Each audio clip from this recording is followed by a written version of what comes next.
Good evening. Welcome to APTN National News. I'm Dennis Ward. Police have shifted their search for two murder suspects back to the small town of Gillam in northern Manitoba. The shift comes after the RCMP did not find anyone after they got a tip that the two accused killers were spotted in the Cree community of York Landing on Sunday. The tip came from members of the Bear Clan Patrol shipped up north from Winnipeg. It's the second week of a nationwide manhunt for Briar Schmigelski and Cam McLeod. They've been named as suspects in the killing of 3 people in northern British Columbia. Nunavut MP Hunter Tootoo has announced that he will not be seeking re-election in this fall's federal election. In a written statement, Tootoo told voters he had decided to leave public life. Tootoo was elected as a Nunavut MLA in 1999 and held the job until 2013. He was elected MP in October 2015 and was appointed to cabinet as Minister for Fisheries and Oceans. Tootoo resigned caucus in May 2016 to get treatment for alcohol addiction and admitted to what he called a consensual but inappropriate relationship with a young woman on his staff. He has sat as an independent MP ever since. Still in Nunavut, Federal Justice Minister David Lametti was in Iqaluit this week to announce new funding for Nunavut that could help kids, families, and workers. The Law Society of Nunavut will be receiving $111,000 over 2 years for family violence awareness and about $850,000 over 5 years to work against workplace harassment. The Arctic Children and Youth Foundation will get about $870,000 over 5 years for their upcoming Child Advocacy Center, which will bring many children's services together under one roof. According to Nunavut's Justice Minister, the one-stop model is perfect for reaching out to youth. This new Child Advocacy Center, the Umingmak Center, the child has to go to one place, which will be less trauma for the individual because the child or youth can sit there and meet with all the individuals in one sitting and explain their situation once. And we'd like to hear what you have to say. Here's how to continue the conversation. Send your emails to news@aptn.ca. Find us online at aptnnews.ca and on youtube.com/aptnnews. You can also follow us on Facebook, Twitter, and Instagram for the latest Indigenous news. An annual legacy celebration is taking over the grounds at Toronto City Hall. The 2-day event honors residential school survivors and families. More than 20 large painted teepees were erected for the reunion. There are workshops, ceremonies, and arts and crafts. The Deputy Grand Chief of the Association of Iroquois and Allied Indians says it's not just a celebration. The purpose of this gathering is it's a prelude to a permanent facility, a permanent turtle that will take place, that will be put in Nathan's Phillips Square, and it will be a reminder always of the residential schools that took place, a reminder of the atrocities, the black chapter that. Singer of Midnight Shine, who is a member of Attawapiskat, performed a fundraiser for the community in Vancouver. More on that after the break.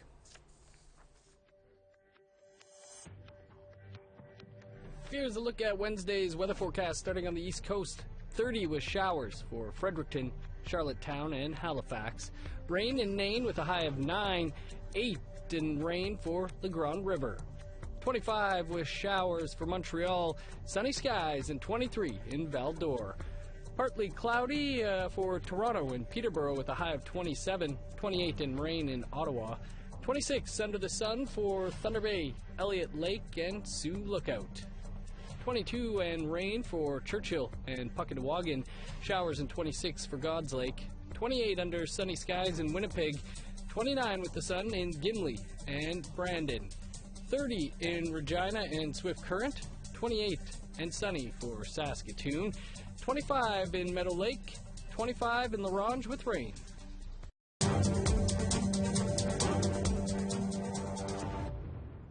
Welcome back. With the clean water crisis still ongoing in the remote Ontario community of Attawapiskat, the lead singer of the band Midnight Shine is lending his voice for the growing call for action. APTN's Tina House has that story.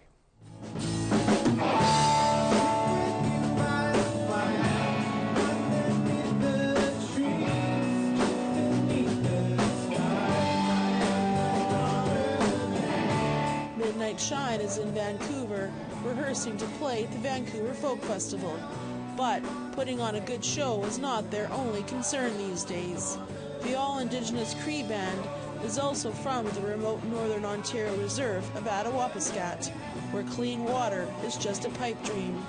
I think we need to take a good hard look at what's going on in Canada's north, and particularly with First Nation issues and water being, of course, one of the very basic needs. On July the 9th, dangerous levels of harmful chemicals were found in the tap water. Residents were warned not to bathe in it longer than 3 minutes and not to consume it. They were also asked not to breathe in the vapors from the water and to open a window. Once again, a state of emergency has been called for that community that's been plagued by water issues for years. This is a picture of a child from Attawapiskat with a severe rash from the water. Adrian says his community has struggled with issues like poverty, mold, suicides, and now water. It really does wear you down, and I think when you're struggling already just to survive, it just seems like there's no end to it. And I think we've become so tolerant of it. It's almost now the norm, and it's not right. Since then, Indigenous Services Minister Seamus O'Regan has stated he is committed to replacing the water treatment facility. And not having access to clean drinking water or even water to bathe in, I mean, it's just completely absurd in this country in 2019. I mean, I know it's not going to be a quick fix, but I think the responsibility really falls on everyone here at all levels. I think even our local leaders need to really come up with a plan. So far, construction has not started on that water treatment facility, and residents are still under a state of emergency. And just like the message that Adrian sings in this song, he also hopes people will hear his cry for help for Attawapiskat. Tina House, APTN National News, Vancouver. While Manitobans depend on electricity produced in the northern part of the province, at the other end of the transmission line is a reality few of us ever see. Ashley Branson brings us this encore presentation. I have to have some kind of hope and hope for my children. Meet Ramona Nekaway. I'm from a hydro-affected community. She's a member of Nisitchawayasik Cree Nation.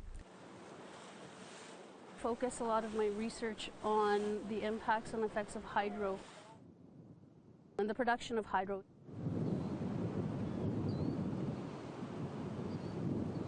She's also an assistant professor at the University College of the North. It isn't just about hydro, it's about the system, it's about the processes involved in generating this energy source.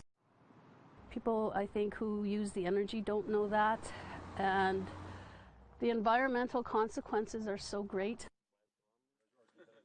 Our people are very resilient people, and you know, they're very kind and generous and giving, and in spite of all of this. So the guy that was tying the boat, that's my uncle. Oh, okay. Nekaway's mother lived her entire life without hydro development until the 1970s, when the construction of the Churchill River diversion began, making Nekaway a second-generation hydro-impacted Cree. She says she wants her kids and her grandchild to know not just the impacts, but the significance water has in their culture. The land and the water is so, so important. This water, like, to the very core of me, I feel like it's so integral to who we are. It's been a big part of our history. She explains the rivers helped connect different communities. These were our highways, and so they were very important, and they are very important. And our kids need to know why they were, why they are, and why they continue to be important. We'll visit Grand Rapids today and drive the rest of the way to Norway House overnight. Nekaway is part of an alliance of university researchers, community members, and non-governmental organizations. They're called Winiskatan. So Winiskatan is Cree, and so it means wake up, you know, to awaken or to rise up. And that's exactly what they want to do. Awaken people across the province and bring attention to the devastating impacts hydro development has on these northern communities.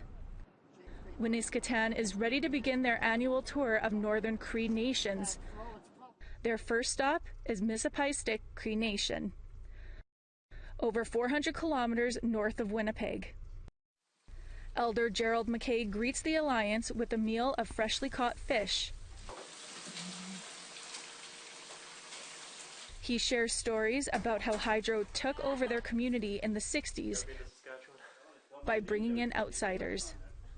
There was probably 5,000 strangers here, and a lot of them weren't working. And so at nighttime there would be a lot of action at night. Like people would steal the clothes, like off the clothesline and stuff like that. Members of Attawapiskat experienced racism and inequality. When we were kids, like we weren't allowed on the bus here. Like we used to have to walk from here. When I was 6 years old, I started walking from here to the school. And because the bus wouldn't pick us up, it was only for hydro kids. And then that bus would go by us. Like sometimes it was only half full. We're just going to go around this point. We'll come out right where we went in there. It's just a big circle. McKay drives us through his community. Yeah, it's basically just and shows the difference between local First Nations and hydro housing. He points something out to us that most people could easily miss.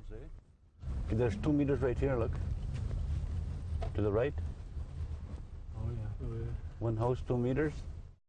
He says the company pays for those workers' hydro, but that's not the case for the locals. We're all basically struggling to pay our hydro bills. My lowest hydro bill is about $70 a month in the summer, and my highest is about $400. Some community members recall the promise of free hydro during the time of the Northern Flood Agreement in the 70s, but that never happened. Well, you know, it's the same as everything else, like the treaties. They're just words. You know, there's no, they don't mean it when they say stuff like that. The construction of the Grand Rapids generating station was completed in 1968, but this is just the first of what will become a large network of dams that would alter the waters and land of Treaty 5 territory and the lives of those living here. In some of our communities, the access to the land and the water has been deeply impacted by the production of electricity. So we're unable, in some cases, to go out there and to experience the land and to get the teachings and benefit from that experience out in the land. Ashley Branson, APTN National News, Attawapiskat Cree Nation. Time for a quick break and then a story about an Algonquin craftsman. Stick around. Here's a look at the rest of Wednesday's weather forecast, picking back up in northern Alberta. Showers and 21 for Grand Prairie and Peace River. A sunny high of 33 for Medicine Hat, 31 under the sun for Lethbridge. Sunny and 24 in Vancouver and Victoria. Rain and 17 in Bella Coola. Showers and 17 for Dease Lake, Smithers, Prince Rupert and Sandspit. 22 under the sun for Old Crow and Beaver Creek. 20 and sunny for Whitehorse. 21 and sunny for Fort Liard and Trout Lake. 20 in Yellowknife. A high of +2 for Sax Harbor. 25 under sunny skies in Fort McPherson. 17 with showers for Baker Lake. 15 and rain in Arviette. 9 and sunny for Repulse Bay. 8 with showers in Resolute. 11 and rain in Joe Haven.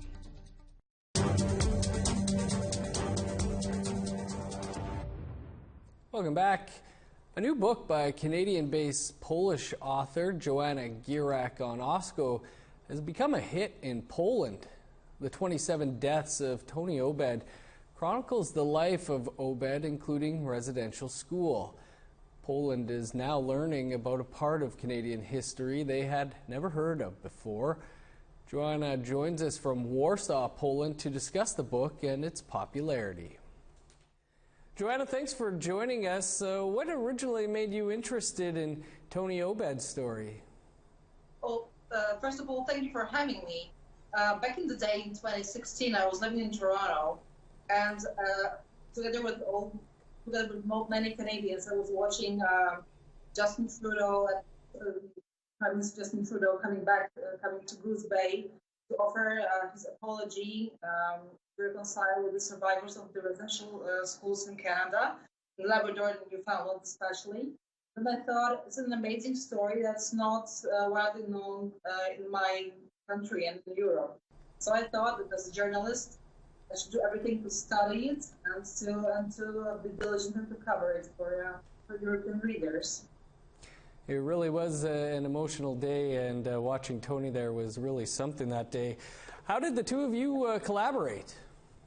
Well, actually, it was very difficult to reach Toby at the first, at the beginning, but I reached out to your station, and I must say thank you to Justin Bray, put me in contact with Stephen Cooper, Toby Obed's lawyer. So it all started with APTN with Justin Bray. And I have also reached out to Amaguk Inn in Hopedale.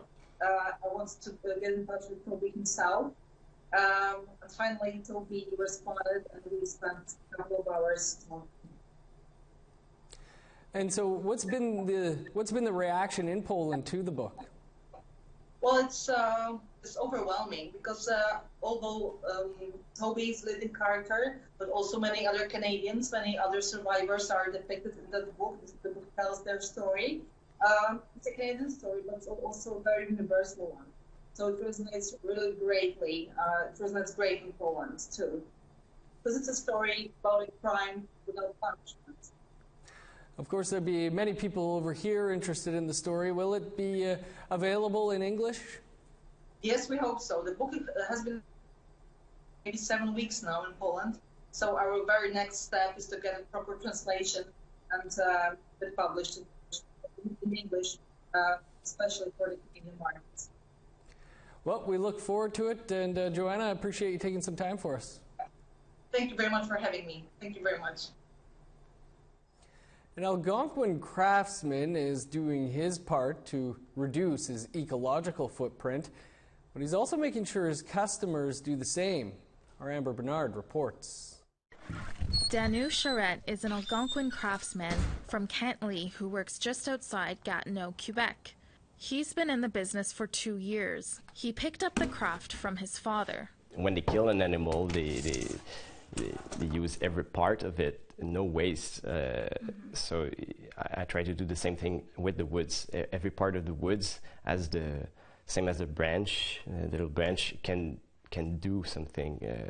I can do something with it. And he means it. Charette cuts his own wood.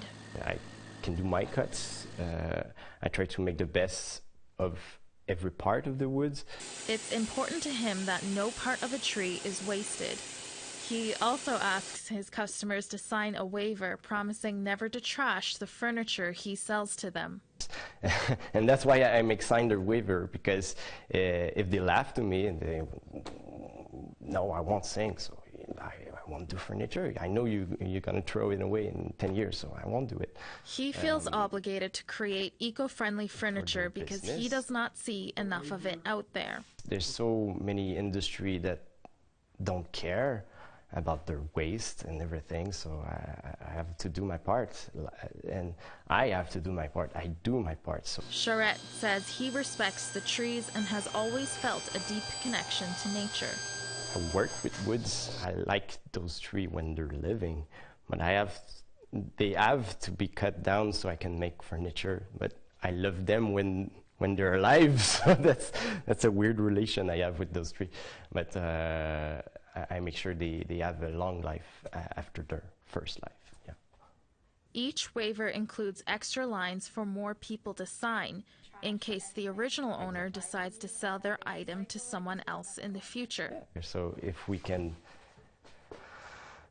make sure they understand the value of what we take from the earth. Yeah, that's it. Amber Bernard, APTN National News, Cantley, Quebec. Interesting idea. Well, with the number of fluent Cree speakers on the decline in southern Saskatchewan, there's a renewed interest in protecting Indigenous languages.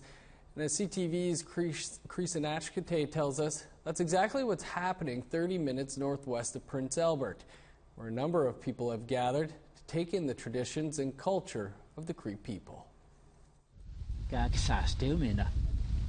For the last 3 years, Tara Worm has been learning the Nehiawewin or Cree language. Growing up, Worm learned how to speak French and Italian, but admits speaking Cree is where her heart is. I would be able to speak with my ancestors. I would be able to pray to them, pray with my Nohkom and Nimosham. They're past now, but I think they would be proud. Worm is one of 30 participants taking part in the 15th annual Nehiyawak language experience. The 6-day Cree language camp takes place every July in Sturgeon Lake First Nations Amisk Resort. We just focus solely on language acquisitioning, language learning, language speaking, language listening. Belinda Daniels is the founder of the language camp. She started the program while learning about the Cree language and says it's the pathway to identity. Language is culture. The culture is embedded in the language. There's no separation between the two. Language is a natural, moral indicator of the way we do the things that we do, why we do the things that we do. With the use of puppets, memory games, storytelling, and ceremony, participants learn the language through a variety of ways, with respect being a key value here. We're all in our baby infancy steps of the language, so it's so gentle and kind and caring. I really appreciate that style. Daniels hopes the camp will groom the next generation of young Cree teachers, keeping the language alive. The cultural aspects, that's the easy part to do, but if you're doing it with language, then you understand the significance. Craftsmanship, CTV News, Sturgeon Lake First Nation. Amazing idea for a camp. That's your APTN National News for this Tuesday. For much more, visit our website, aptnnews.ca, and download the APTN News app. I'm Dennis Ward. Thanks for tuning in. We'll see you back here tomorrow.